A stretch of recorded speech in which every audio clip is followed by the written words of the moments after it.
I am Dana Bear. I'm the owner of Modus.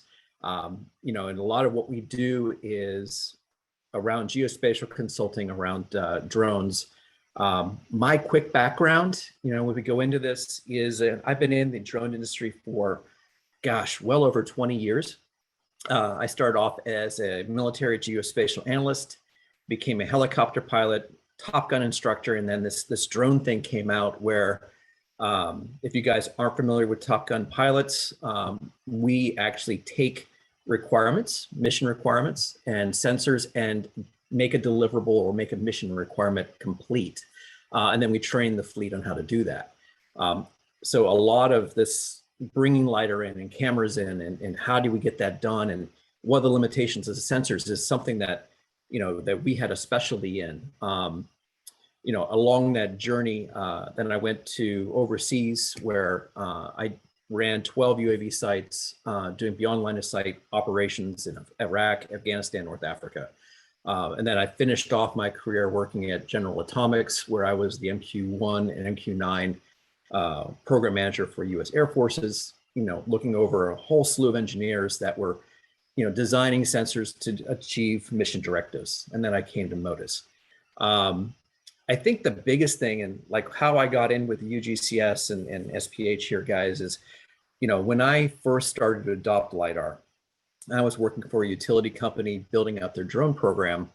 And, if you look at the utility use cases, trying to get lattice structure and trying to get under vegetation and do those studies, the drone cameras were not working. So, one of the things that I ended up doing is starting to partner with a local LiDAR company here in San Diego back in, I think, 2014, 2015, somewhere in there. And it was so new. I mean, we had a couple people in the market, but it was so new that a lot of what I'm going to share with you is we learned by trial and error very early on, with the limitations of the sensors, how to fly, and a lot of the things that I teach and that are now in UgCS, we're going to kind of go into.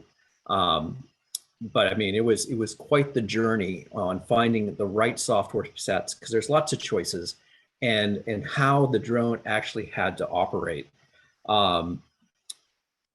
in here. So, what I like to do is, as we get into this, if you guys have questions, put them up there, and if we can get them in the middle, I've got about 5 breaks in here that I'm going to show you some data. I'm going to show you aspects of what good data looks like and what bad data looks like in here. So it's going to be a rare treat. And then we're going to move into actually doing some of the planning using UgCS and go over some of the options that really make your workflow easy. Anyways, it takes a bit. So with that, let's go ahead and just jump right into this. So the first thing, I want to talk about is the LiDAR market and what we're actually seeing here. And I'm going to share my screen here. So the first thing that we're seeing is that, the market is exploding. And in the 6 years that we've been doing this and partnering with, we've partnered with half a dozen LiDAR integrators. So we're kind of LiDAR agnostic in that respect. But what we're seeing is, the adoption of LiDAR has been increasing. Sensor size has been getting smaller. But I think the most important thing to understand is, LiDAR has been around for a very long time. But what has changed is the adoption of the construction industry and other folks into the digital landscape. And for those folks that are not familiar with LiDAR, LiDAR is an active sensor that uses inertial measurement to correlate where it is on the Earth's surface. And it'll send out a pulse, and then it'll bring that pulse back. So you get a direct measurement of the Earth, where if you're using cameras and things like that, you're going to need an alternative light source, and then you're going to have to triangulate to get that image. And so there's pluses and minuses to both modalities. But the biggest thing with LiDAR is it's a direct digital product from the very, very beginning. And so consequently, when you have that, it accelerates a lot of what you're going to do. And so that's why we're seeing that adoption in the market today. But with that, with that piece of that is that you have to be able to fly LiDAR a particular way if you're going to get results. And so we know in the market, there's lots of folks out there with different sizes of software, different drones making different LiDAR making different claims. But for what I'm going to cover today, we're going to talk about survey and some reality capture using LiDAR to get high accuracy results. So the stuff that I'm going to talk about is how do we not get a point cloud, but how do we get high accuracy, and what are the myriad of errors that can actually happen, particularly in your flight control, that could actually lead to a average or mediocre product, versus a high accuracy survey product. So that's what we're going to cover today. So the first thing, I'm going to talk in here is, that there are several industries in here, and while there's a slew of products, the first thing you need to do is to assess what industry you're in, because they have different standards. As the former director of UAS division for ARSPS, standards are like kind of the hallmark. So, nobody's going to pay you for a LiDAR point cloud. What they're going to pay you is for a high accuracy geospatial product. And so being able to conform to a standard and having QC and QA is very, very important. So the first thing is to know your industry, and each one of these industries is growing very quickly, whether we're in the construction and survey area here, utilities and infrastructure, mission or not mission planning, excuse me, urban planning, even transportation, and even in forestry. Each one of these is growing quite considerably. Let's see if we go here. So the next thing, we need to talk about is the drone. And what we've seen here is a rapid capability. A lot of folks will focus in on the drone, and to be honest, other than being able to fly in a smooth fashion and to pick up your payload, the drone really is insignificant. What is significant is how the drone flies and how it is controlled. So when we look at some of the options in here, like most of the stuff that we're doing right now is either with the M300 or a US-based Pixhawk drone. And so that control, or how that drone flies, is going to be critical. And I'm going to cover that here in a few minutes in more detail. But the affordability and the range of options that you have never been better. Now, when you select that drone, the biggest thing you want to take into consideration is what that point density and that resolution is going to be. And so when we look at a chart like this, what we have here, this is a Velodyne HDL32 multi-beam sensor. And so what we're looking at is point density charts. And there's two factors that really have a huge impact. There's about 5 or 6 that we usually cover, but the two that you can do in flight planning, really has to do with your ground speed and how high you're flying. And so that is going to dramatically vary what kind of point density you're going to get. And then it's also going to vary, what kind of accuracy you get. So the faster you go, the less point density. And the higher you go, the less accuracy you're going to have, in kind of broad brush summaries. So that's going to be important as we start to get into that planning section here on that. Okay. So then the next thing is that there is now in the market today a whole slew of products. And so this is from about 6 months ago, but you can see we have everything from our entry-level products, the Velodynes, HDL32s, getting into a mid-level product, which this is very exciting. We have the LiveVox sensors, all the way into the MiniVox sensors, and then you can get into the higher Regal products as well. What's really exciting and what's happening is not so much that we have DJI moving into the market. They're going to have a little bit of time, but what's really exciting is the performance that we're seeing in the smaller base market, or the smaller base sensors, where if you fly correctly and you fly to the capabilities of the IMU, you have good processing software, and you're following some of the survey fundamentals, you can get down to, in the US, 1/10 of a foot, under 5 centimeters for the guys outside the US, pretty easily now, and at an affordable cost or price point.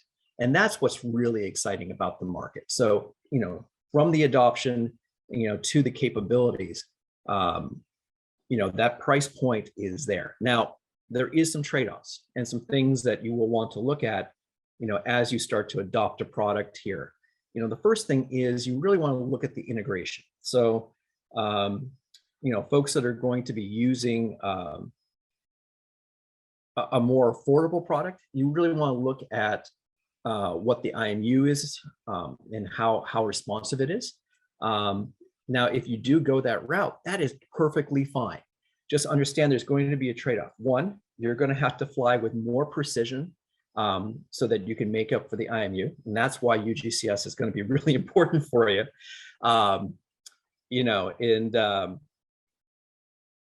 Yeah, so you're going to have to follow calibrations and things to make the most of it. And the second half of that is that, while you may be saving money on the front end, even with good flight automation, you're going to have to make sure that you have your post-processing down, because you're going to have to do more data conditioning on the backside. As you start to move up into this cost structure, you're going to have more responsive IMUs that can kind of make up for some of that stuff, that you won't have to do so much post-processing on the backside, and you can be a little bit more lenient on how you actually fly your drone. So that's pretty much the market here today on this. And what do we have for questions? Do we have questions, guys? Yes, we do have a few questions. I think some of them will be covered a little bit later, because these questions about tying LiDAR data from UAV with data from ground-based LiDARs, and also like how to measure the true elevation levels. I think we will cover that later, but one question about the units of accuracy. So how do you typically, in terms of LiDAR, what are the units for the accuracy? I mean, millimeters, centimeters? It's a good question. Yeah, I mean, and this usually I cover in a different area, or I think we covered this before, and I have a couple videos out that talk about a little bit about standard. The biggest thing that people have to understand about mobile LiDAR systems, it doesn't matter if it's a drone or a car, the way these are constructed, you have your LiDAR sensor, you have your IMU, and you have your GPS as the base unit of that. And typically, if you look at a terrestrial sensor, you put it down, it has a GPS to do location, and then by sitting there for a long period of time, it's able to fix its location while it goes back and forth and does multiple scans.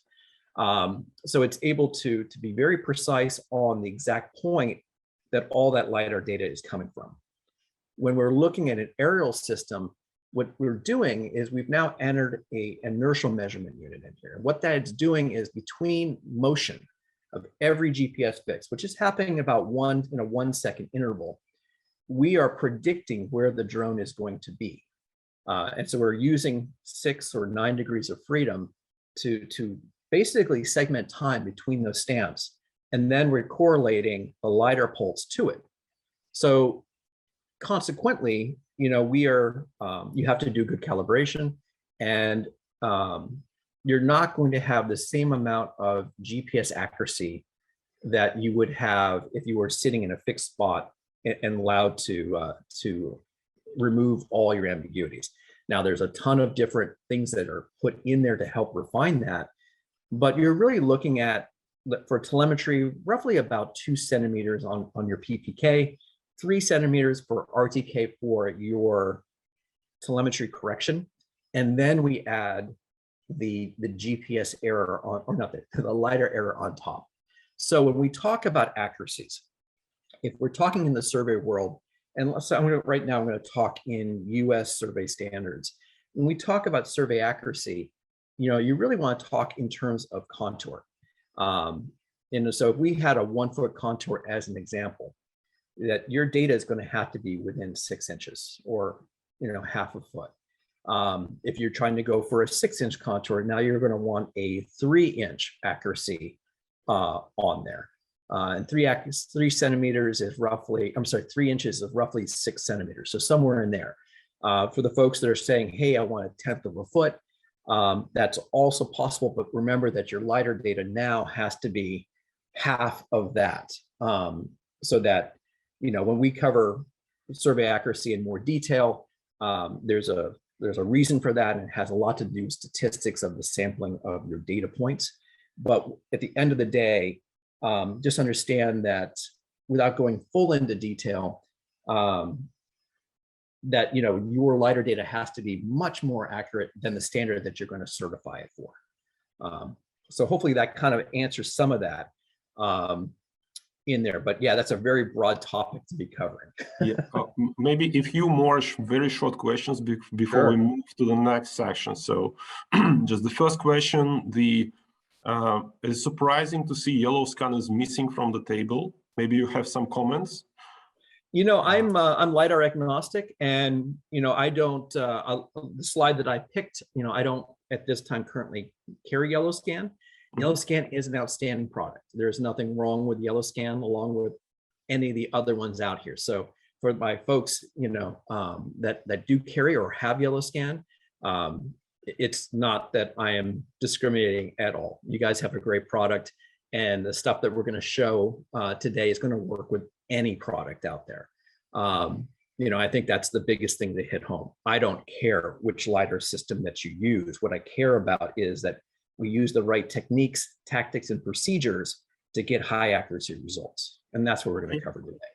Cool, thank you. Just one last question, and I think you will move forward. Are these units RTK compatible or PPK only? Say that again, I'm sorry.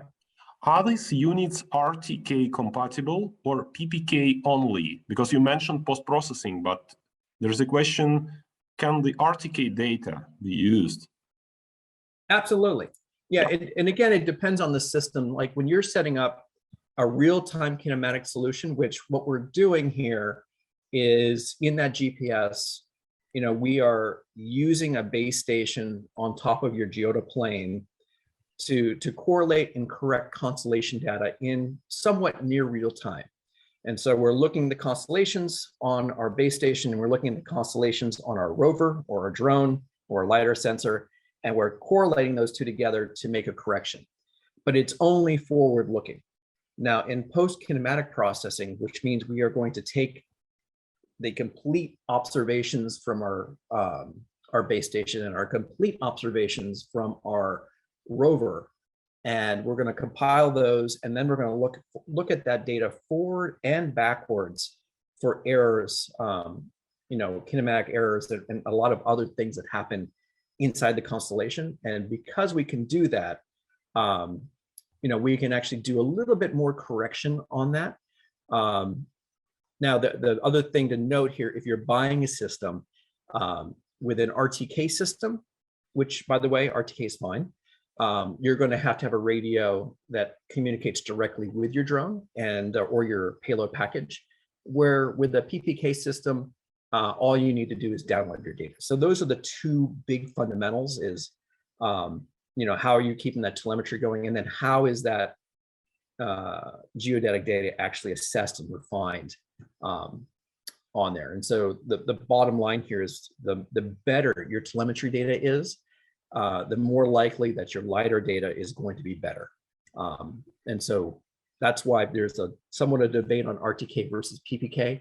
At the end of the day, if it gets you within your data accuracy requirements, then you're good. And that's the biggest thing you need to look for. Okay, great, thank you. Let's move forward. Right. Excellent. So yeah, the next thing I want to do is really talk a little bit about, the critical elements that you guys need to look at for flight automation here. And so, like Alexei and I have talked about a lot, there's lots of options here. And when I was first assessing and integrating LiDAR systems, I looked at some of the photogrammetry softwares out there, some of the no names that we have here. And what it came down to for me was, that the way the drone flew had to be very different than with LiDAR than it did for photogrammetry. So in photogrammetric software or flight control software, at least if you're doing just regular imagery for orthomosaics or LiDAR, photogrammetric point clouds. So if you are doing photogrammetry, you don't care about the orientation of your drone because what you're going to do in post-processing is layer your images over top of each other so that you can find attributes and triangulate this. And back in the day, we used to do this on stereographic tables with actual imagery and link 6 points and do this process. So it's really great that we have it digitalized now. But the bigger thing is that static images is what a lot in the market a few years ago was set up for. And as you start to get into sensors that do what we call direct geospatial reference, which means we use the telemetry and the position of the drone, then we have to look at how we fly a little bit differently. And that means that, we're not actually flying for LiDAR for the most part. We're actually flying to allow the inertial measurement unit to do its job. And that's going to make a huge difference later. And I think this is the biggest piece of the market right now, where a lot of folks are getting very excited about very affordable LiDAR systems, and they're getting point clouds. And so when you look at it from a qualitative standpoint, and they look at the cloud and it looks wonderful, and they can use imagery to look at around, boy, you've got a visual product that looks great. But then when you start to assess where its positional accuracy is, then that's where everything starts to fall short. So what we're going to cover here quickly, I'm going to start to throw in some LiDAR data and share here. But I think the first thing we want to have on here is coordinated turns. And I'll show you this in UgCS when we do the planning phase. But what I want to do quickly, if I can get the right data set, and I had this all nicely set up for you guys, and then I crashed right before the presentation. So what we're looking at here, now this is quantity data, and please for share our your folks, screen. Sorry, Dan, oh, please do it again. There we go. Okay, thank you for keeping me honest. There we go. Okay, so this is quantity data, and in the spirit of things, I'm not going to share any manufacturers here because, again, we really don't care for this on who the integrator is. What we care about is the LiDAR aspects that we're going to look at. So when you're making turns, the faster you make a turn, the more it's going to offset or cause ripples or inaccuracies in your data because you're no longer able to actually predict the position. Now, for the folks in here that are knowledgeable, the higher grade IMUs should be able to keep up, but you're still inducing error into that system. And so what I want to show you guys here is for this set, and by the way, this data set we're going to show you in actual planning. This was done in Sacramento, up in the hills. But you see this ripple we've got here, where in the turn, now we have displaced data where this is now highly questionable. And it will still show us an image, but now I can't actually validate that this is exactly where it's supposed to be in X, Y, and Z coordinate planes. And that has everything to do with the IMU trying to catch up and predict that next point that's going for. So you're going to want smooth turns, and you're going to want to clip this data out even when you do a turn so that all this here is survey grade or has a confidence interval of 95%. So in statistics, we want to make sure it's nicely into that bell curve. So when we go to do a certification on our LiDAR data, it's going to fit within those statistical parameters. So that's the first thing that you guys want to look at is coordinated turns, because we're going to look at that. The next thing we want to look at is terrain follow. And I'm going to use the same data set to kind of highlight some points here. When we look at different LiDAR systems, there's some trade-offs that we want to look at here. So first, we would prefer to fly higher because we have a wider field of view and more coverage. But we need to fly lower if we want accuracy on here. And so depending on the systems that you have, like the chart that I just showed you, if you're in the entry level piece of this, you're looking at 40 or 50 meters of potential elevation while you can still measure. So when that happens, because you're dealing with trees and obstacles and that kind of thing, there are times that if you just flew straight and level and you have a high relief plane that we're looking at here, that you can get data voids or things would actually drop out, or you're not going to get enough signal, or you're going to get actual positional accuracy issues. So for the guys that are using lower level systems or systems that aren't powerful enough to go beyond, let's say, 80 meters total range, you're going to want to do terrain follow just to make sure you maintain good LiDAR return on the ground. And so that for many years was the biggest thing when we're dealing with Velodyne systems, Quantage systems, Hayes systems, for those systems that are being integrated. But it also is true when you're looking at Regal and those kind of systems, but for a different reason. And I'm going to show you here in this data set as I spin this up. And while we did do terrain follow, we really lowered the bar or the parameters here.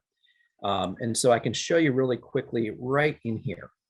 So hopefully you guys can see this. So we have a pass going this way over this house.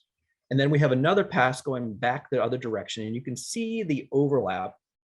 And then you have another pass coming back this way. And if I back out a little bit, you can see how it's kind of wavy. And so we don't have perfect overlap on these data sets.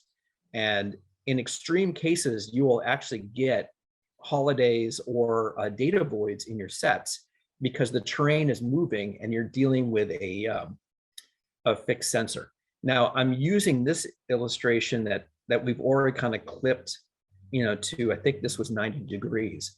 But you get these wavy lines where if you're doing terrain follow, you're not going to get those wavy lines and those data voids. The second reason why that's important is when you have that consistency. And yeah, we're flying over to map the Earth, so we're supposed to be able to collect with some variant to get it.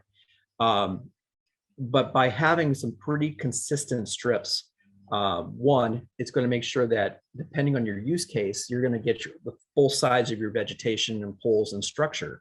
But it's also going to allow your bore sites and calibrations, if you're more advanced in the LiDAR world, so that you can actually tie these strips in better. Again, if you got a higher end view, you don't worry about it quite as much, but every LiDAR system has some form of systematic bias. And so the more that this is homogeneous, the better it is, and the more likely that you're going to come out with a really good product. All right, the next piece of this is that we're going to look at is talking a little bit about side distance, and you're going to see this today in our planning. And so what I'm now doing is I'm pulling up a Regal sensor. Again, this is going to be in California, and I've colored the different swaths so you can kind of get a visualization of what overlap does for you. Now we did this at 30% overlap with a 90-degree field of view. And this was from a few years ago, but what you can see here is that you have a pass coming down this way, and you can see the yellow kind of streaming out, and we've got this these shadow zones from the trees and the vegetation. And then as we come back down the other side, we are able to fill in those gaps along the way. And so overlap is critical, and depending on your application, you're going to have to judge what overlap's right for you. When I first started out, I used to go, oh, I just need 10% overlap, just enough to match strips, and I'm good to go. And now I've actually quite reversed on that to, that I want to have as much overlap as I can within field efficiency, because if I'm doing vegetation, I want to have multiple opportunities to actually get through vegetation. I want multiple opportunities to get both sides of structure. And then along with that, within the previous example, because I want the best data possible, I really want to limit my field of view, because as you can see here, this stuff, even though it's LiDAR data, is giving us position, there actually is going to be a little bit of arcing and we find that the farther out you go and you get angular error, these two surfaces will not fully match up. And so for the folks that are using 360 sensors, that is fine. But if you're going to be doing survey, you're going to want to clip your data. And that's where overlap is going to be a huge piece. One for foresight, but also so that you can pick up structure without having any data voids in your data set. The other things that you're really going to want to have, and I don't have good examples here for visualization, is the next thing you're going to want is overshoot. Let's see, how do I, there we go. Yeah, I'm back on screen. So the next thing you're going to want is overshoot. And so what overshoot really is that when you go execute a turn, you want to make sure that your system has enough time for the accelerometer to stabilize out so that it's reporting true telemetry. And so you're going to see that today. And then the last thing is overlap, and you're going to see that as well. And so what overlap does is when you're laying up your project, you don't actually butt LiDAR systems one next to the other. You actually want to stagger them just like your strips, so that when you tie in the two different flights or missions, that you have a good homogeneous surface across your entire project. And so that takes a little bit of art, but what I like about this software is that that's already factored in. So we'll look at that here in just a few seconds. But with that, I want to take another break here and see if we have any other questions that we're looking at here. Yes, we do. And the first one is, in my opinion, a very tricky question. And do you have any side-by-side error data for high-quality photogrammetry results versus entry, middle, or professional LiDAR results? I mean, photogrammetry versus LiDAR. This is, I mean, very standard. Very question. standard, yeah, very standard question. And we're going to cover towards the end here, to show you some colorization, but in the context of this webinar, I don't have anything I can show, but yes, I do. And the biggest thing with that, when we look at LiDAR versus photogrammetry, they both have their place in the market. I went the LiDAR route mostly because it was the hardest thing to do, and there was less people in the market, so I got good at doing hard things versus what was market open for availability. So for me, it was a business decision. But I can tell you that, if you're doing bare earth scans and stuff like that, photogrammetry is probably the better way to go. Unless you're dealing with things that have very low contrast, or you need something much faster or much more timely. But overall, your photogrammetry is going to be more accurate, at least in the horizontal. Now, when you look at LiDAR systems, when do you use LiDAR, or when is that the way to go? The first time you're going to use it is for verticals. LiDAR is going to be a better judge of most verticals, and we have a lot of data on that. The other place is when you're looking at structure. So if you're doing towers and that kind of thing, this is what got me into LiDAR, is that direct geospatial reference of the structure. As long as you have the right sensor or the right resolution, you're going to get a lot better results when you're dealing with lattice or fine edges and that kind of thing, because that's where photogrammetry kind of falls short.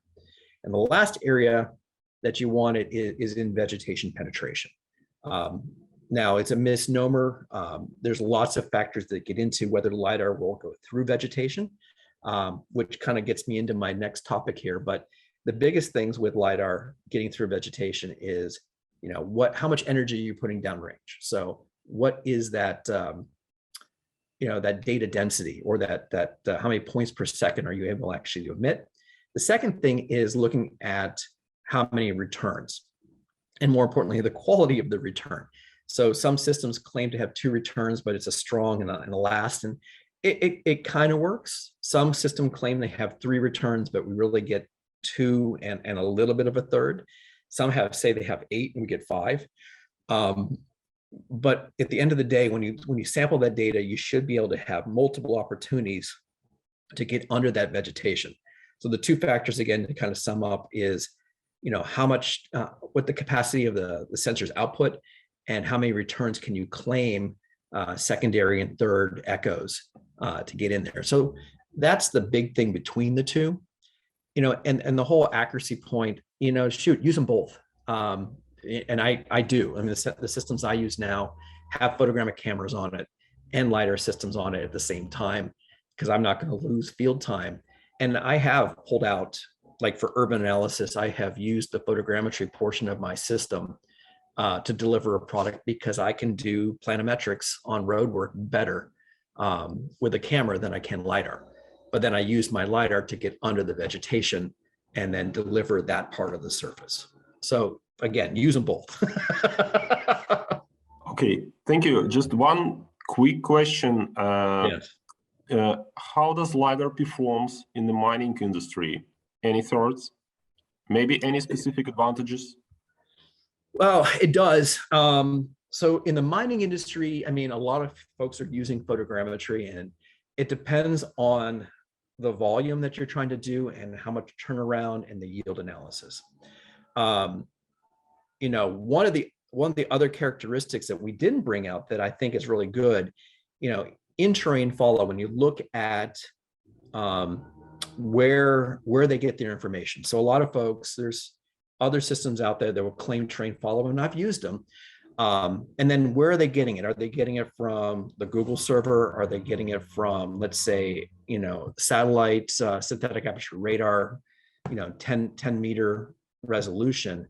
And what I like about, or what I use as a system requirement, is, can I put my own DEM into the mix? And so when we look at mining and that kind of thing, the biggest thing in mining is, can you keep up with a changing environment? Are you doing excavation? Do you have aggregates that are being piled up? So that's the first thing when we talk about collection, as far as being able to capture a site. And that doesn't matter if it's photogrammetry or LiDAR. Where you would use LiDAR inside of the case is, one, oddly enough, aggregates. Photogrammetry is better at collecting aggregates because it's just cheaper, but LiDAR is faster. And so, like, some of the systems that we have actually have the LiDAR cloud done. It's a rough, it's not been geo-corrected, but it's relatively accurate. So I can actually pull aggregates within less than 10 minutes after landing and start to deliver aggregate reports. The other place, is when you're doing a lot of scale. So if you're going to do stuff that you're looking at, 3,000, 4,000, 5,000 images, and you need to do timely reporting for some of these larger sites, then LiDAR may be an option, because it's not so much that it's cheaper, it allows you to scale, and that the return on that information is better. And it may also get into things like when we start to see, cuts start to drift, or we start to see some kind of, I'm looking for the right word, but basically when we start to see some of our cuts start to pull out, we can actually pick up some of those cracks in the surface faster using LiDAR, where with photogrammetry dealing with shadow and not having control of our own light source, we may not be able to see some of those cliff faces actually pull away. We use that a lot here in California on the coastlines, because we have a sandstone base, and so we can actually start to see the cliffs actually start to pull away. And the other day we almost lost the train over the tracks, but we were able to actually see the cliff face pull away. And then do a repair before we had actual catastrophic issues. So those are the areas that I would say that for mining. But by and large, I would go with photogrammetry unless you're doing volume and scale. Thank you. Great. We have plenty of questions regarding the flight planning, but I believe this is what you are going to talk about right now. Yep. So so the next thing we're going to go into here is the benefits of flight planning here. And so the top benefits, at least when we're doing planning consideration, what we care about when we're planning is the accuracy, the precision, the resolution, and the penetration. And so we had talked about this a little bit in some of these examples, but a lot of the things that I'm going to talk about are going to center around those four basic principles: accuracy, precision, resolution, and penetration.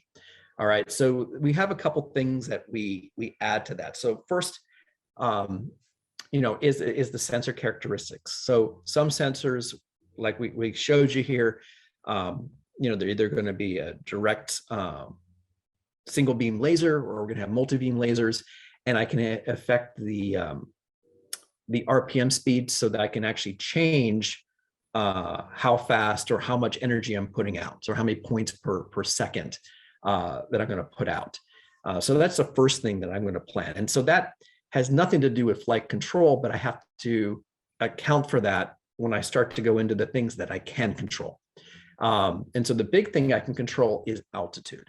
And so you'll see that here today is when I use altitude, my biggest concern is not to hit anything. So you'll see that in our corridor mapping in Pennsylvania, where our trees are somewhere around 180 feet high. And so we want to have buffer there. But we want to make sure that we have a trade-off, because the higher I go, the less point density, or the less density I'm going to have. So that's the first thing that we're going to look at. Also, when I go higher, my field of view is going to change. And so my field capture rate is going to change as well. And again, I want to be higher for more efficiency and lower for more accuracy. So I'm always going to be trading those things off when I'm planning. The next thing I'm going to be looking at is my ground speed. And so the faster I go, the less points density I'm going to have. And if you saw, I remember from the example that I gave you here a few minutes ago, a helicopter or rotary-based system can go slower. That allows me to have more point density. And that may be important depending on the use case that you're using. So if you're doing things like vegetation penetration, or you're dealing with forestry type applications, you may want to go slower. If you're trying to get particular structure, or you're doing archaeology or heritage preservation, where you're trying to find very, very minute aspects under a canopy, then that kind of fits into that resolution where we want as much density as we can, so that we are assured to capture the things that we're trying to measure. However, we may want to go faster, or we might not care. So if we're in, let's say down here in Southern California, where I've got scrub brush, I may actually want to go faster because that point density isn't as important on here. And so for the folks that, if you're taking an ARSPS course, you're trying to follow those standards, there are different LiDAR quality standards. They're a little antiquated for the drone market, because you're seeing point densities ranging from anywhere from 20 points per meter squared all the way up to 350 points per meter squared. And that's the reason why you use a drone in the first place, is to get the higher density. But yeah, typically when you're looking at some of these contracts that are out there, you're looking at LiDAR qualities 4, 3, 2, 1, and even now 0. And those have assessments on how many points you have per meter squared and what kind of accuracy certification you're going to get. But consequently, when you look at those, the higher the LiDAR quality standard, the higher it's going to cost you to actually collect. And that's why ground speed and knowing those quality levels is important on here. And then the last thing we'll talk about is overlap, and being able to judge, overlap. And I think I hit that on the head, in some of the examples I showed you guys on that. So without further ado, let's go ahead and jump into, I'll share my screen here, and we'll get into UgCS and start to show some of that aspect. Okay, so, all right. So I'm going to go through 2 examples today. In the first one, let me close that really quick. So we're going to do in the US here. And the first one I'm going to cover is an area scan type of setup here, which is for survey. This is probably the most common, and it's also the easiest to do, so to speak. So to give you some background here, as I kind of move in, I'm going to be doing this in Central California, around the Sacramento area. And so this was a client that we had that was doing just some regular permit work, but they needed to have this set up in such a way that they needed high accuracy. And so part of it was to do the permit. The other part of it, believe it or not, guys, it was a marijuana farm. And so they wanted to maximize how they were actually going to lay out their crops in this valley that they were going to do. Because if you guys aren't familiar, California, it's making this legal, and it's become quite the industry. And frankly, these guys pay well. So they're great customers to have. So the first thing, I haven't actually pulled up the UCS plan on here, but the first thing I like to do is when we start to lay this out, is I like to put an overlay in here. And so, this is one of the things we didn't cover at one of those attributes that I would say this is a nice to have. But for me, when I come in here, the first thing I'm going to do is come in and bring in my layers. And in this particular case, this is McRanch. We'll turn this off and turn this on. And so this does a couple things for me, folks. The first thing, it makes it crystal clear between me and my client that I'm actually capturing what I'm being contracted for. And these things, depending on where I can go, I did a project this spring was 7,000 acres. And so, yeah, I had a 7,000 acre outline, but then I also broke it into smaller parcels. And so for project management, or just that natural organic flow, as you go from planning phase to field execution phase, being able to pull in your boundaries is critical as you start to lay out those systems.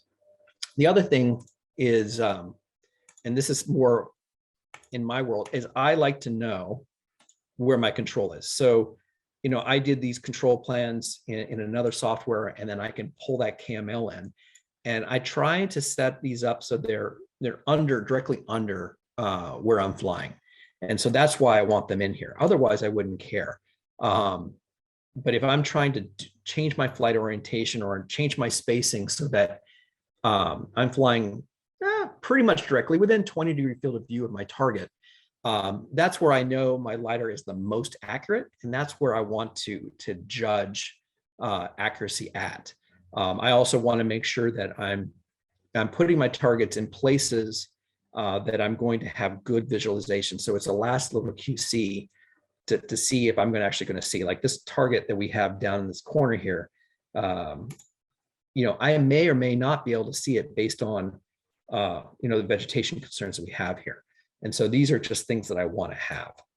Okay, so now the next thing, I'm going to turn this on to kind of speed up things. And so now here we have the planning deck on here. And the biggest things for the characteristics, is I'm going to obviously have a takeoff point, and I've set this up for you guys here that see if I can show you adequately. And I wish I had loaded a picture. This thing was a huge 300-foot drop, as we're actually measuring across this. And normally this would have taken weeks for the survey to complete. And we did this in, less than a half a day. So we're sitting up, let me back out of here real quick. Yeah, we were sitting up on this hillside and watching this whole thing actually happen. So again, having that terrain follow was a huge aspect, but you can see even with the terrain follow that we had some wavering or some mismatch where we didn't get data voids, but we didn't get all the overlap. And for this project, it wasn't a big thing because we had grass, but we had vegetation where I needed to actually pick out the trees and get some of the trunks for yield assessment or something like that. That could have actually been a pretty big deal.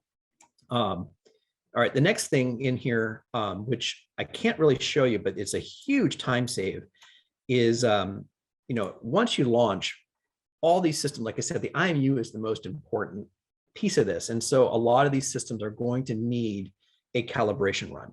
And what that is either a figure eight or a series of zigzags, or I think you guys added a U, which I haven't seen that one. That was kind of cool to see. But it's important to get a calibration done, especially if you're using PPK, so that when you're doing your PPK solution, it's actually helping refine that data so that the rest of this is accurate. So it's, loading what we call a Kaufman filter and assessing how that's going to do. Now, the other thing that isn't in here, but I always like to do is I add some extra points in here. And the reason being is I want to make sure that I am going to be going to the farthest out point that I'm collecting on. And then I'm always coming closer and closer back to my takeoff point. Reason being is I have a problem. If I'm finishing over here and I've got low battery, I've given myself a compound emergency. And so I don't want to do that. So I always add some extra points in there. And I always try to design it so that I fly my LiDAR straight across all of these. And the reason being is when I'm doing post-processing, I can use the swath to kind of tie in all of these if I have a significant inertial bias or an error in my data set. So these are just some good practices that you guys should have. Now, getting into, and I'm going to show you an overlap of this in just a minute. So down here we have our sets, we have our photogrammetry, our area tool, and our LiDAR tool. And so in here, what I like about this is no matter what system you're using, a 360 system or a down-looking system, what I like in here is we've actually been able to declare the field of view that you want. A lot of our early thought process was, well, we'll just we'll load the sensor in here and then run with that. So you would just plan at 360. But by limiting the field of view, even if you have a 360 sensor, this allows you to plan to capture at a narrower field of view. And again, as we had talked about, a narrower field of view will allow you to capitalize on being within that, 95% accuracy solution here. Because again, your most accurate point isn't it here directly under the system. And the farther out you go, the more angular error you're going to induce. So typically what we advise is if you're doing or if you're doing LiDAR for survey, that you really want to be somewhere between 64 degrees and 80 degrees, on your setup. Now, if you really need facades and you don't think you're going to get them, which I have yet to find a system that hasn't given me good facades, then yeah, open up the beams a little bit, or you just clip it later. The next thing is setting up your flight height. And so guys, we're in meters right now here. Now the 50 meters right now is kind of a legacy carryover. So if you're dealing with quantities, Velodynes, ASAs, and some of the ones that have shorter ranges, then you're going to want to limit this. But you're going to want to go higher if you're dealing with a lot of vegetation. And again, in the next example that I'll show you, you'll see that. But for demonstration purposes, we'll go ahead and bump this up to 60, and we're going to see what happens to our path here as it calculates. So again, now we're doing less passes because I'm now calculating, or I'm capitalizing on a wider field of view on this. Does that make sense for everybody? All right. So then the next thing here, and this was like traditional work, if I'm using the area tool, we would always be calculating the side distance. So I have an equation, and for you guys that would like to have that calculator, I can share that later. Maybe we can put in the link below where you can just type in your altitude and it'll give you your side scan. But what this does is it just basically allows you to step sideways the proper distance to get you that percentage of field of view. And so depending on how you've done your calculation, there's a lot of flexibility here on whether you want to just assess how much you want to step over, or if you want to just figure out percent overlap. For me, I like the percent overlap tool now because I actually think in terms of percentage, and it kind of aligns more to photogrammetry, which a lot of people are more familiar with. So for me personally, guys, 30 is going to be the minimum. And again, that's because if I'm not doing perfect terrain follow, I want to make sure that I've given myself enough leeway that, should that overlap get a little thin, I still have overlap coverage to match my two passes. But typically, if I'm doing high terrain or I'm doing vegetation or something like that, I will increase my side scan in here. And so that's going to give me more opportunity to get vegetation penetration and get both sides, or get rid of shadows and data voids in my set. And of course, I can actually now change my speed, and that will change. If you guys look down this bottom corner right now, it's telling me that this is going to take me 36 minutes. And this is with a M300. But if I am not as interested in high density, I may bump this up to 8 or 12 meters per second based on the charts that I usually give my clients. And so now we've actually saved ourselves 8-9 minutes of actual flight time. And that could be important. Typically for you guys that are going to ask me field rates, I typically plan for about 500 acres a day, which is about 250 hectares, roughly. And as a conservative, can I get more done? Yes, but that's what I plan for based on the electric power systems that are out there today.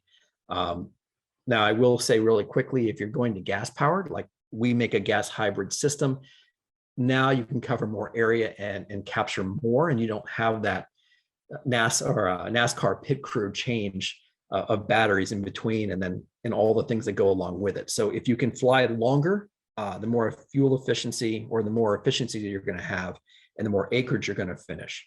But yeah, let's go bump this back down to 5. And then you can do your percent overlap for a camera. Now, I haven't programmed one in here for this one, but I'll show you some data sets that we do co-capture with, and it's very beneficial. So the guys who are asking about LiDAR versus photogrammetry, just do them both and plan, accordingly. And this system will allow you to do that. And then we can look at here, we can do direction, and this is a huge piece. I already set it up for optimum. Now, so you could do it this way, and why you would vary it this way would be mostly because of, how the terrain's actually laying, or the way the shadows are actually going to work. And in some of the courses that I actually teach, we talk about when we vary these things and how we would do that. But the nice thing here is that you have that flexibility to change their orientation. And there are times, I know everyone's going to look at this and go, yeah, okay, of course you're going to go the longest distance. But again, if you're dealing with a weaker IMU, you may actually want a few more turns put in there, because it actually allows the IMU to do a correction and gets rid of a potential bias. So if an IMU is going for too long in a certain direction, it will actually start to drift. And so introducing turns may be something you want to do depending on the manufacturer that you're dealing with. Now, the bigger thing in here, and the stuff that I think is important, is we start looking at turns. And this is probably the leading reason why I like the software so much, is that depending on what we're doing, let's go ahead and bump it up to 90 and see how this kind of moves. And so we start to get these loop turns in here, and you'll see this more in corridor work, where what I want, and go back down to 45, is at least an area, and I'll show you differences in corridor. We want a nice smooth turn in here, and that's going to allow that sensor to stay really fine, or really accurate in here. And the next thing we want to do is, after that turn, we're going to want to give ourselves some spacing here. So let's go ahead and go with 50. And there's obviously some specific things we want to look for to give us some distance in here, and then in here, I'm going to add some overshoot. Now, what is overshoot? What I want to do is, I don't want to make this turn inside my capture area. So I have my boundary set up. I know what I need to capture, and I want to make all my corrections outside of that capture area. So what overshoot allows me to do is say, hey, let's go ahead and add 50 meters onto this, so that when we come in here, now we're going to do that correction. We're going to do that turn out here. I'm going to turn back in. And now I've given myself roughly about 3 to 5 seconds for that IMU to stabilize out and read true before I go back into my map zone. And then I can, for large areas or for bigger sensors, I could actually vary my speed to save some time in here, but I never do. Okay, and the last thing in here I want to cover is this buffer. And so like we wanted that overlap in here while this sits there and calculates. When I'm going from, if I'm in a project and I have multiple of these set up, I'm going to want to make sure that I give myself significant padding. Now, in traditional workflow for other softwares out in the market, I would actually have to basically figure that or do the hand. And it's not a big deal. But if I can actually say, hey, you know, I want to have, let's say 100 meters of buffer all the way around. When I get this, there we go. Now I've actually got this. And now this is important because when I do my next one, which over here, I'll have enough overlap. And so what I'm going to do very quickly so you guys can see how fast this can be is I'm going to turn this one off really quickly. And I'm going to come in and I'm going to just add another one in here. So I've already have my setup in here, done that. And I'm going to say, hey, my takeoff point is right here. I'm going to throw in 2 points over here. I'm going to come in with my LiDAR tool. And for right now, I'm just going to do a little box, get out of that, scroll out. And then I'm going to just extend. And maybe I don't like everything here. Maybe I need to get a little more out here. So I'll throw in, I can modify this any which way I want to. Let's see what I get. Okay, so now you can see I've got the overlap I have. I can take a look and see if my parameters and elevation look good. You know, this is an hour and a half. So this is probably a little too aggressive for what I want to do. So I'll shrink that down on here like that. And maybe I want to move this. I can use this to kind of move around to kind of situate to make sure that collection pattern is good. And so there you go. Within a couple seconds, I have a really good pattern. I pulled my settings across, and now I'm able to actually tile my projects. And it doesn't take me very much time at all. Okay. So with that, I think that kind of covers the area scan. Alexi, did I miss anything that I should have highlighted on here that you guys think was good?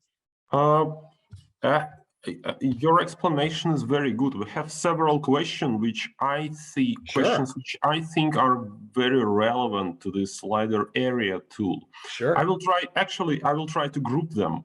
So we have several questions regarding the mapping of the vegetation.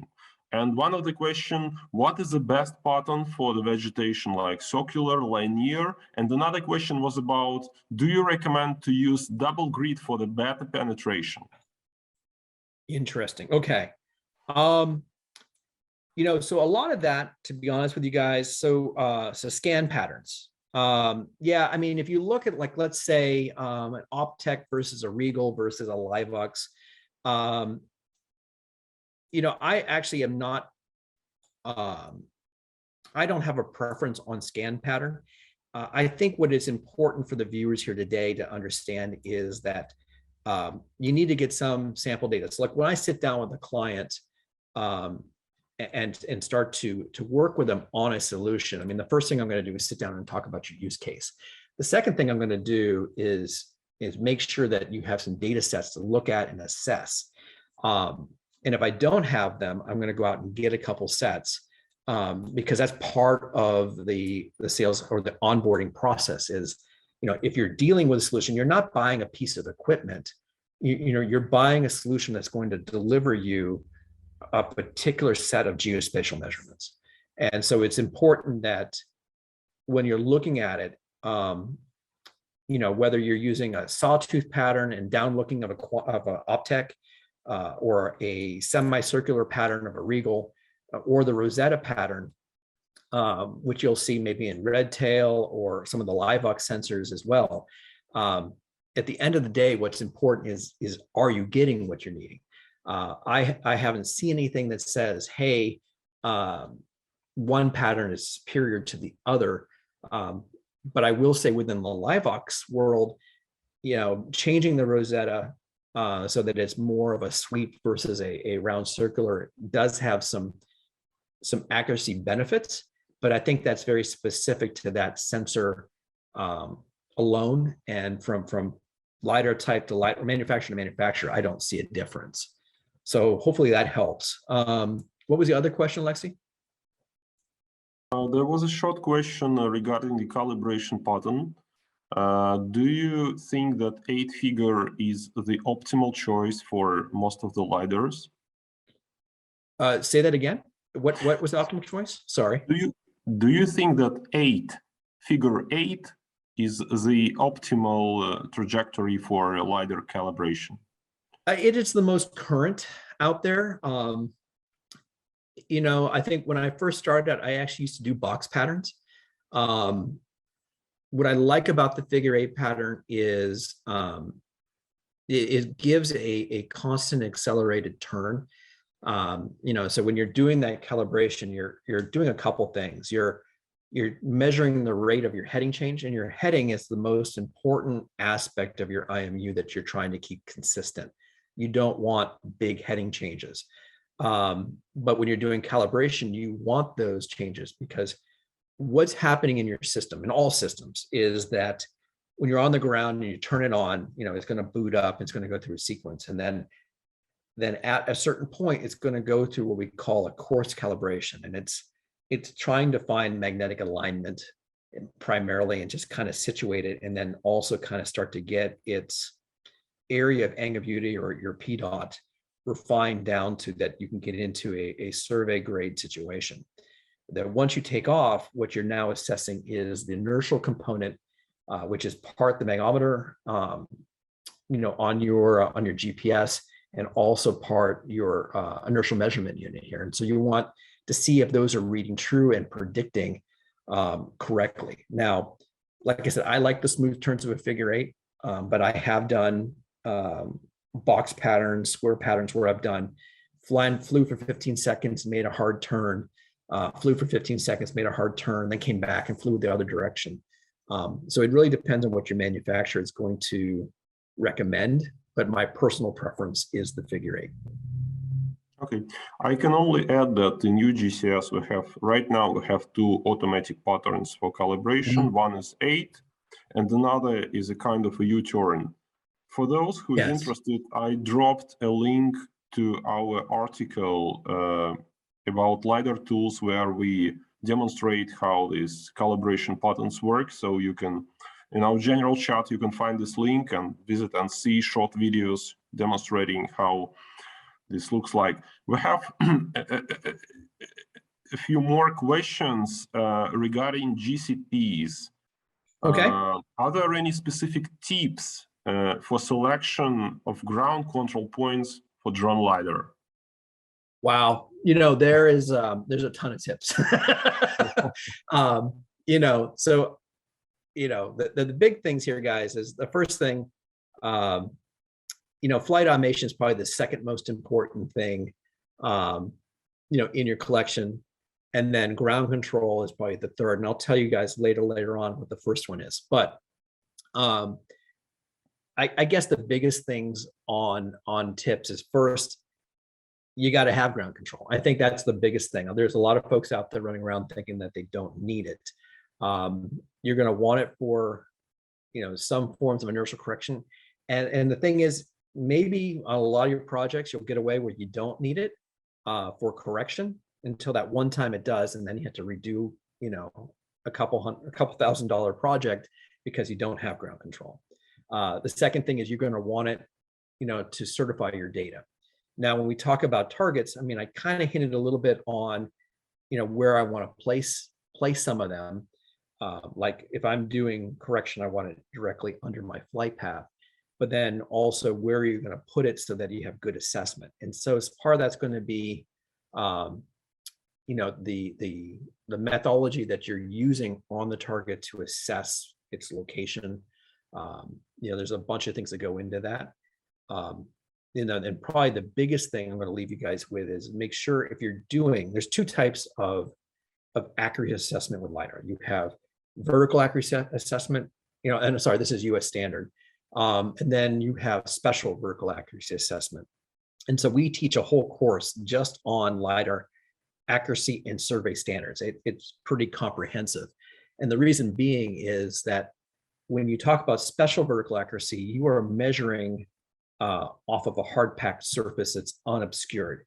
And that is the most accurate assessment, because when you're doing a certification of LiDAR, you're taking measured versus actual. And you're telling the customer that this is the amount of error that you have in this data product, okay? Now, when we talk about special vertical accuracy, now we're measuring inside of vegetation. So when we're measuring that accuracy, I may have artifacts or data elements in that assessment that are going to be pulled out. So my accuracy of my measured may be really, really tight.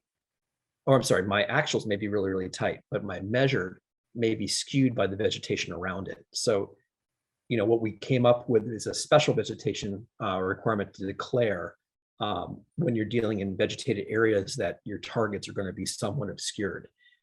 So instead of maybe declaring a tenth of a foot for our US folks on hard pack, you may be seeing 2/10 or 3/10. And it's not that that data product is less accurate.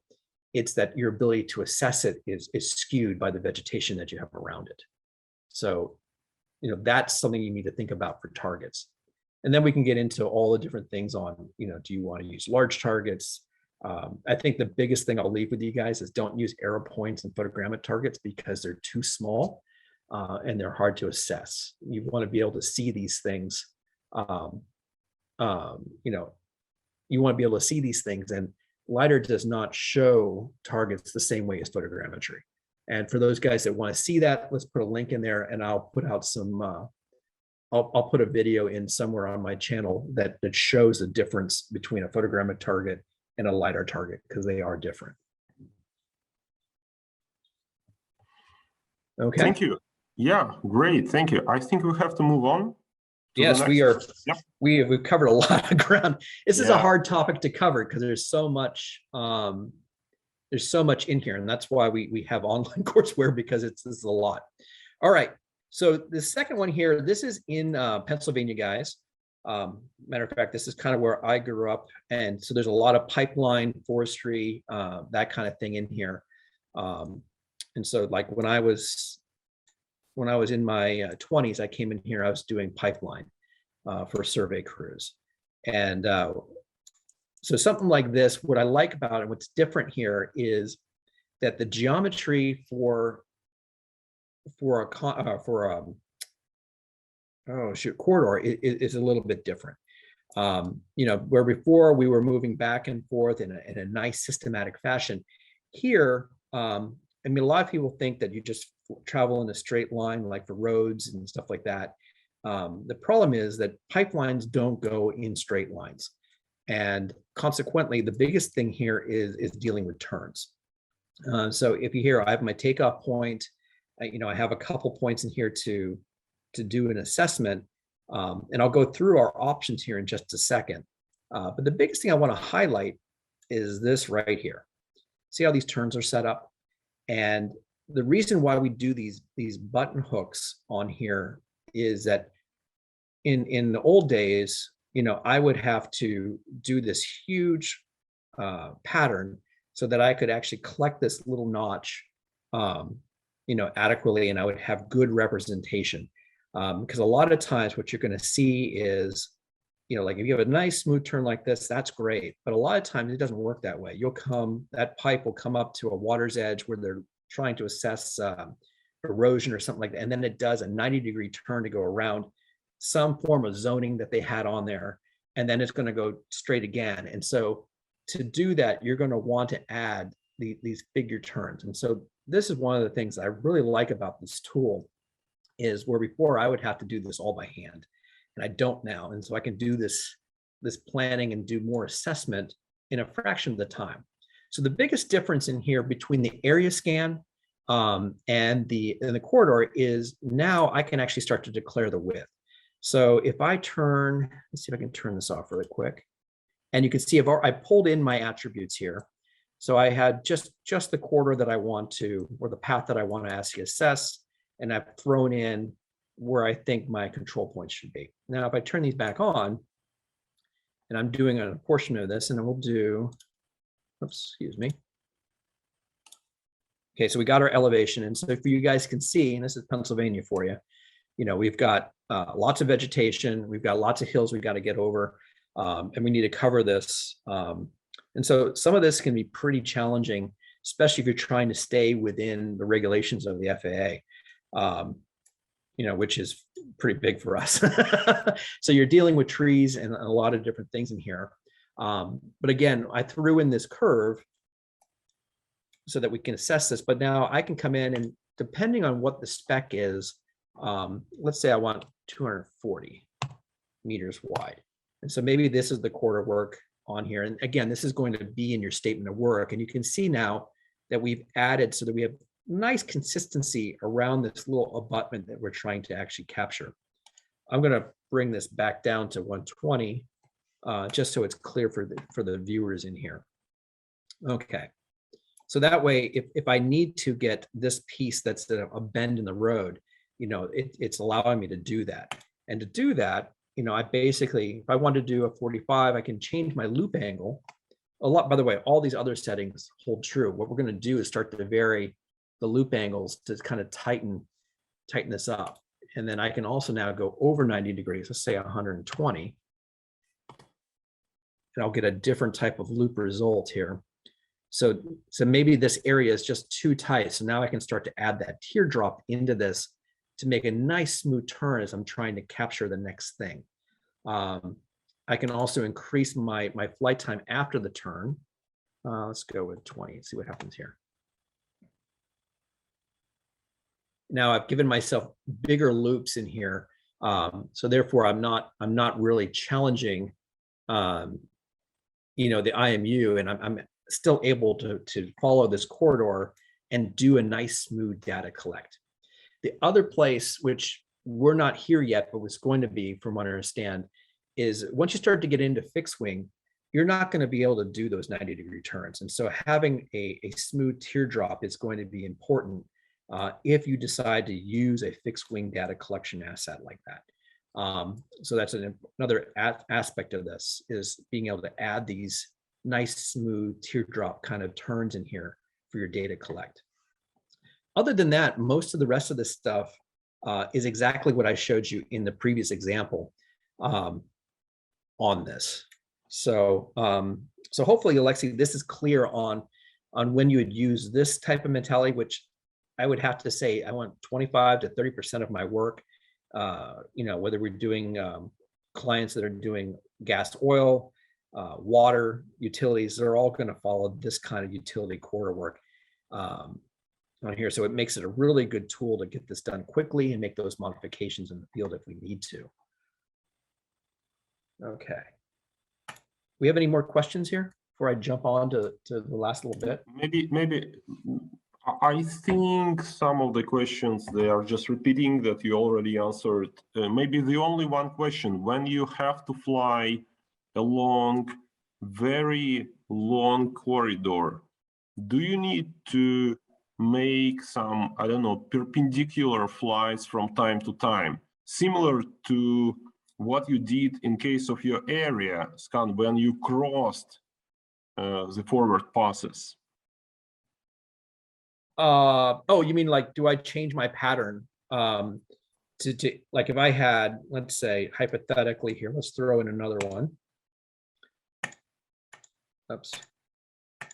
So what you're saying here, and I think this is what you're saying. When you demonstrated LiDAR area, you mentioned that you like to have this diagonal line which crosses forward passes. And in case of corridor, do you use some similar approach sometimes, or yeah? Yes, I do like to have, it's not as useful in corridor unless I've got a wide swath. But as an example, let's do one here really quickly. Where's my tool? There's LiDAR corridor tools. Okay, so we've got it 120, 64 field of view. Okay, that's good. And so I'm going to do this nice long stretch here. Oh, that'd be fun. All right, and then we'll hit enter. Okay, and I'll scroll out, and it should get me. Okay, so you see it's giving me my outline on here. And so I've got 2 passes or 3 passes in here. And so we'll open this up to 200 meters. All right. Got this get through. Okay. So now you can see we've got all these lines to tie in. And because I'm traveling in a straight line for quite a bit of distance, you know, I'm going to probably have some bias drift in here. Now, granted, this is probably unrealistic for a DJI drone, but for a gas hybrid that flies for 2 hours, and if I've got to be on line of sight waiver, this is very realistic. So in this case, Alexi, what I'm going to want to do is, you know, I may change this point right here, depending on when this is going to come back to me. Let's see what I get here really quickly. Okay. Yeah, so it's going to finish. Yeah, I want it to finish right there. That's good. Yeah, so I may add this right in here as a way to, come on. There we go. So now I got a crosshatch, and that may be important. Where that won't be as important is, let me go forward to this again, is if I have this down to, let's say, another 120 meters or something like that, where I've got 2 passes. I may not, yeah, I got 3 passes. But if I've got 2 passes, I may not want to do that. And by the way, for corridor work, I do a minimum of 2 passes regardless of the size, and that's everything to do with capture. So if you're doing corridor work and you say, hey, it's 20 kilometers long, you're doing a 40-kilometer collect, just so that you can get all the aspects and you don't have any data voids or any empty spaces in your data set. Okay, does that answer those questions? Great, thank you. I want to answer quickly one question regarding the elevation. What format of digital elevation model can you consume with UgCS? And can you show us how to bring them and use them? I think that we have a separate, very detailed video demonstrating how to upload this elevation data. I will drop a link to our chat. But in short, by default, UgCS uses SRTM data, but you can also upload geotiffs with elevation, which can be a result of previous LiDAR surveys or photogrammetry processing. So for example, you can do some quick photogrammetry mission on a very high altitude, capture data, stitch data in UgCS mapper and upload back to UgCS, and then use this elevation model for further planning. So I hope that answers. I will drop you a link with detailed information explaining how to upload your custom data sources. Thank you. Okay. All right. Hey, so just to kind of wrap this up here I'm going to cover this last example. So this is LiveVox data, and this is using UgCS for urban mapping. And I think you guys can see very quickly, for those guys that were talking about photogrammetry versus LiDAR, this is co-captured. So this is using UgCS to plan both the LiDAR and the photogrammetry, which I'm not going to go fully into because there's some techniques and procedures, and we would actually spend another 2 hours here. But you can see that how much better this data actually looks. Now, you know, the other thing is this thing is within 1/10 of a foot. So we were able to map an entire city in Ohio using a multi-capture where we provided orthomosaics, photogrammic, and LiDAR, and then this colorized data set. Now, for our viewers here, understand that I'm not a big fan of colorized LiDAR because it really doesn't give you very much other than it allows your customer to feel good about the interpretability or the ability to look at this product. But you can see how much detail. We're getting cracks in the road. We have the power lines where normally I wouldn't get good power lines with photogrammetry. So, and you can see they're white, but I'm also getting the data under the trees. Oddly enough, you can see how this is colored as a tree. And that's part of the colorization process. But where you really want to look at LiDAR data is in the intensity view. And so as soon as this, there we go. And I'm going to turn the shadow characteristic off on this. So this is what a a $20,000 to $40,000 sensor is getting us today in the market, and we're not able to normally achieve this results with this unless we were using something like UgCS that's holding that stable profile. And hold on a second here, Lexi. My computer is balking at how much demand I'm putting on it today. But you can see now the amount of resolution that we're actually getting on here. And this data set is within 1/10 of a foot. So, it's holding, the hallmark of, at least US survey. And if I was to fly this with anything else, I wouldn't be getting this. And that's all because we're using coordinated turns. We're using overlap. We're allowing the sensor to actually do what it's good at. And then we're tying it in with great control. So for our folks that we're talking about LiDAR versus photogrammetry, I think this is my response to you guys. Use them both, because that's what they're there for. So with that, Alexi, I'm going to kind of wrap up and just say, kind of in closing that, there's lots of software to control drones. But right now, what I'm seeing in the market is there's virtually very little that is allowing the drone to be manipulated or controlled with precision that's going to utilize LiDAR capture to get that highest accuracy product. And so I'll leave with you guys, I said that, flight automation is the second most important, survey was the third. And I'd say that the first really is getting knowledge. So taking courses on, survey, taking courses on LiDAR, and I'll make sure that we send you out links to our online programs so that if you want to get an online experience with, let's say, UgCS, actual data sets, actual performance, we'll send you links to those courses that you can actually practice this in a risk-free environment. And the same thing with the data processing. We provide software, the raw data, and step-by-step video tutorials on multiple data sets so that you could learn this before you even have to buy a system. And I think that's critical before you go dive in and start to offer professional survey services. So with that, Lexi, I'm going to turn that back over to you.